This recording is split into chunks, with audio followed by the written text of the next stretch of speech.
భారతదేశ చరిత్రలో వ్యవసాయ రంగానికి ఇది ఒక మైలురాయి.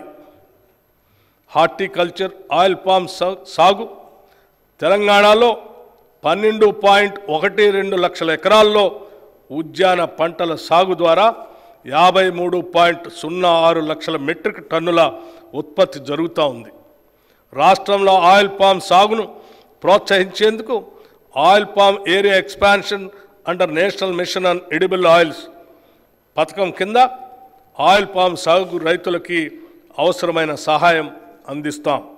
2024-25లో రాష్ట్రంలో 1 లక్ష ఎకరాల ఆయిల్ పామ్ సాగు చేసేలాగా లక్ష్యంగా పెట్టుకున్నాం. ఇప్పటికే 77,857 ఎకరాలకి రిజిస్ట్రేషన్ జరగగా 23,131 ఎకరాలకి అనుమతులు కూడా ఇవ్వటం జరిగింది. వచ్చిన మొత్తం రిజిస్ట్రేషన్లకి ఈ నెలలోనే ప్లాంటేషన్ మరియు డ్రిప్ అనుమతులు కూడా ఇవ్వాలని లక్ష్యంగా పెట్టుకున్నాం. నాణ్యమైన విత్తనాలు లభిస్తేనే రైతుకు సరైన దిగుబడి వస్తుంది. గత ప్రభుత్వ పాలనలో రాష్ట్ర రైతాంగం నకిలీ విత్తనాల వల్ల పూర్తిగా నష్టపోయారు. రైతాంగం అప్పులు తెచ్చి పెట్టిన పెట్టుబడి నకిలీ విత్తనాల కారణంగా మొత్తం వృధా అవుతుంది.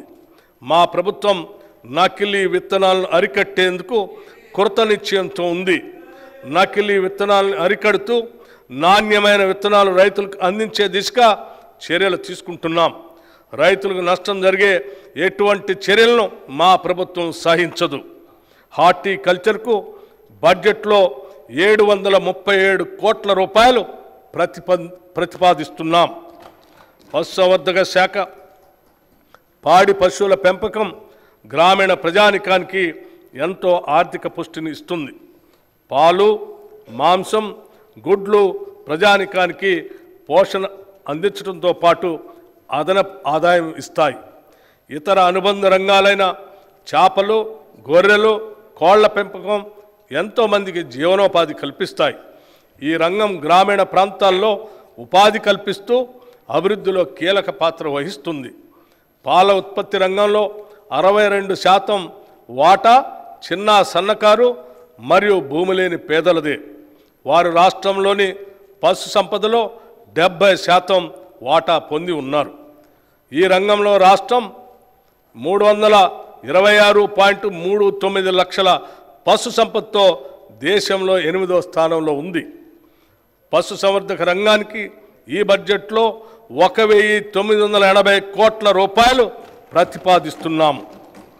అభయహస్తం 6 హామీలకు సంబంధించి మహిళలను మహాలక్ష్మిగా గౌరవించడం మన సంస్కృతి.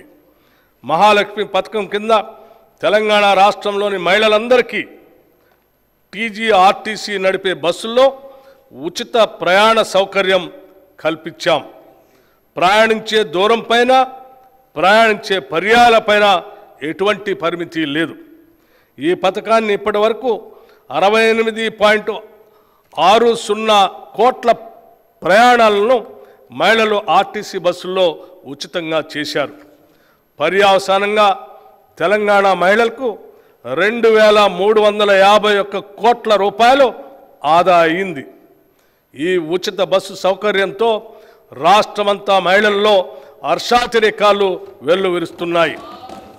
వారు ఈ సౌకర్యాన్ని వినియోగించుకొని రాష్ట్రం నలుమూలల్లో ఉన్న పర్యాటక కేంద్రాలను, దేవాలయాలను, బంధుమిత్రులను సందర్శించే వెసులుబాటు ఏర్పడింది.